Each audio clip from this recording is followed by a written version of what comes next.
आइए next numerical discuss करते हैं। क्वेश्चन कह रहा है इसमें concave mirror produce 3 times magnified in large image of object placed at 10 centimetre in front of it, where is the image located. तो इसमें कौन सा मिरर दिया हुआ है? Mirror is given concave mirror, ठीक।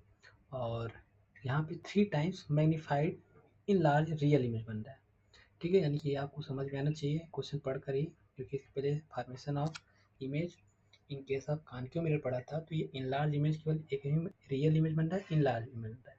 यानी कहने का मतलब कहीं ना कहीं इमेज कहाँ रखा होगा, किसी के बीच में रखा ऑब्जेक्ट कहाँ रखा होगा, या तो बियॉन्ड सी रखा गया होगा, या बिटवीन सी एंड एफ, या एफ। तो आइए देखते हैं कि इसका पोजीशन निकालते हैं और साथ साथ इसका क्या निकालते हैं हम, मैग्नीफिकेशन। तो यहाँ पे दिया मैग्नीफिकेशन फार्मूला में ये तो 3 टाइम्स दिया है। एम इक्वल टू आपको पता है बच्चा H I upon H O equal to minus V upon you.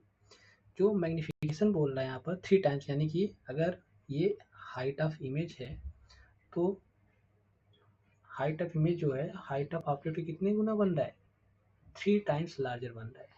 दिख रहा है यहाँ पे लिखा हुआ है प्रोड्यूसर 3 टाइम्स मैग्नीफाइड या इन लार्ज रियल इमेज। इसका मतलब ये एच आई कितना दिया है, 3 टाइम्स एच ओ दिया है। यानी कि अगर एच ओ ये है तो इसका 3 गुना क्या बन रहा है, इमेज की हाइट बन रही है, ठीक। तो अब इसमें कह रहा है और कहाँ पे रखा है, is play object place between, और यू की वैल्यू कितना दिया बच्चा यहाँ पर 10 सेंटीमीटर। कॉन्केव मिरर में तो ये क्या लेंगे हम, माइनस साइन लेंगे, एम के साथ क्या लेंगे हम, माइनस साइन लेंगे। अब पूछ रहा है कि where is the image located. तो where is the image located, तो इस मामले में हमें पता है H I upon H equal to हो जाएगा बच्चा minus V upon minus you.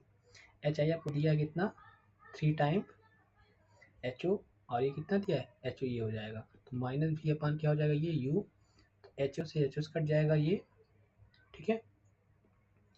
अब यहाँ पर दिस वन तो रियल इमेज बन रहा है बच्चा, तो एच आई की वैल्यू किसी हो जाएगी माइनस ऑफ, जब यहाँ पे एच आई रखूंगा तो ये यहाँ पे वैल्यू माइनस साइन रख देता हूँ, जब एच आई की वैल्यू रखूंगा तो कितना हो जाएगा बच्चा माइनस ऑफ 3 एच ओ। अब यहाँ पे भी कितना दिया है, भी आपको निकालना ही है। यू कितना दिया है बच्चा यहाँ पर, यू कितना दिया है माइनस ऑफ 10, ठीक। तो अब देखो यहाँ पर ये माइनस माइनस कट जाएगा, तो v इक्वल टू हो जाएगा बच्चा यहाँ पर क्रॉस मल्टीप्लिकेशन, देखो v अपान 10 है यहाँ पर, यहाँ 3 है, तो माइनस 3 इंटू 10, यानी कि v की वैल्यू कितना हो जाएगा माइनस 30 सेंटीमीटर, ठीक। ये हो गया आपका आंसर। और कुछ पूछ रहा है क्वेश्चन में, कह रहा है concave mirror produce 3 times magnified in large real image of object placed at 10 centimetre in front of the, where is the image located. अच्छा, अगर इसका मैं रे डायग्राम बनाऊँ तो कैसे बनेगा, रे डायग्राम के लिए मुझे क्या चाहिए बच्चा, फोकल लेंथ चाहिए, पोजीशन ऑफ इमेज चाहिए, पोजीशन ऑफ ऑब्जेक्ट चाहिए।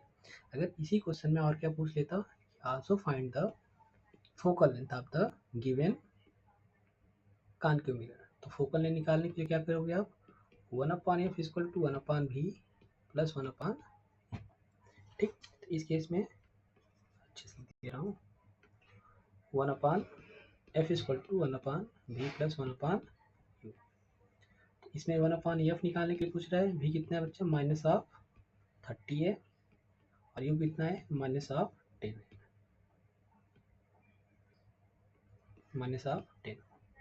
Further we take the LCM, it becomes 30, तो हो जाएगा माइनस 1 हो जाएगा बच्चा, यहाँ कितना हो जाएगा माइनस ऑफ 3 हो जाएगा, कितना का माइनस ऑफ 3 हो जाएगा। देखो एलसीएम 30 हो गया, माइनस 1 30 30 1, ये हो जाएगा माइनस 4 अपान 30। तो एफ इक्वल टू हो जाएगा बच्चा कितना माइनस 30 अपान 4, तो ये 2 2 15 हो जाएगा, और ये कितना हो जाएगा माइनस 7.5 सेंटीमीटर। फोकल लेंथ कितना निकलेगा माइनस 7.5 सेंटीमीटर। अब इसका अगर रे डायग्राम बनाना हो तो कैसे बनाएंगे, आपको यहाँ पे रे डायग्राम बना दूँ, देखो क्या क्या दी, क्या क्या मुझे कैलकुलेट हो गया, एफ निकल के आया कितना बच्चा माइनस 7.5 सेंटीमीटर, वी निकल के आया -30 सेंटीमीटर, यू दिया बच्चा कितना -10 सेंटीमीटर। ठीक, तो इसके लिए मैं यूज कर लेता हूँ, साइड करते हैं,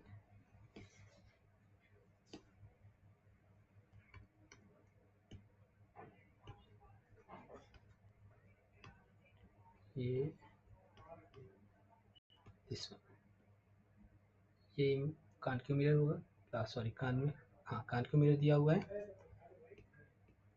ये कान क्यों मिरर बना दिया, प्रिंसिपल एक्सिस हो गया। अब मान लेते बच्चे ये जो फोकल लेंथ है यहाँ पे और इसकी डिस्टेंस दी गई है यहाँ पर, कितना दिया गया इसका डिस्टेंस यहाँ से यहाँ तक, दिस इज गिवन एज, हमने कैलकुलेट किया कितना 7.5 सेंटीमीटर है।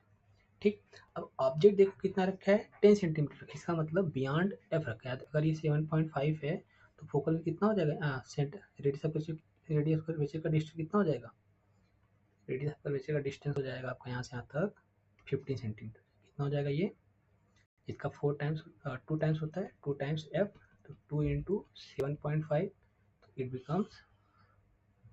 Becomes 15.0 centimetre. ठीक, तो ये कितना हो जाएगा 15 सेंटीमीटर हो जाएगा। ठीक है, अब देखो 15 सेंटीमीटर ये हो गया 7 पॉइंट। अब ऑब्जेक्ट की डिस्टेंस कह रहा है कितना रखा गया है, -10 सेंटीमीटर रखा गया। इसका मतलब ऑब्जेक्ट कहाँ रखा गया होगा, object between C and F रखा गया, यहाँ पे रखा गया होगा, है ना। यू का 10 सेंटीमीटर दिया है, ऑब्जेक्ट कितना दिया है -10 सेंटीमीटर दिया है, और फोकल लेंथ 7.5 सेंटीमीटर दिया है। तो इस केस में हम लिख सकते हैं यहाँ पे, अब इसका रेडियग्राम बनाऊंगा तो देखो यहाँ से जाएगा, आफ्टर रिफ्लेक्शन फोकस पास हुआ, और दूसरा मैंने जब फोकस से पास करा दिया रे को, आफ्टर रिफ्लेक्शन कहाँ चला गया ये, कुछ यहाँ पे, ठीक, इस और दूर होना चाहिए ये डिस्टेंस। तो चलो मान लेते हैं ये रहेगा। अब तो इमेज कहाँ बन रहा है बच्चा, इमेज आपका बन रहा है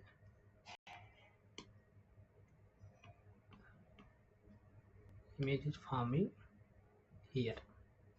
तो अब देखो ऐसे कुछ बनेगा, मान लेते हैं इसको डिस्टेंस में कितना मान लेते हैं, यहाँ पर ये डिस्टेंस यहाँ जाते कितना मान लेते हैं बच्चा 30, कि स्केलिंग क्यों यहाँ पे कर सकते हैं, हम रे डायग्राम करके बता सकते हैं यहाँ पर पोजीशन, और बियॉन्ड सी बनेगा। आपको पता चल रहा है कि अगर 30 सेंटीमीटर करके बच्चा सेंटर ऑफ कर्वेचर से पोल करके दूरी अगर 15 सेंटीमीटर है, तो इसका मतलब जो वी की पोजीशन बच्चा बियॉन्ड सी ही बन रहा है, यानी कि जो पोजीशन है,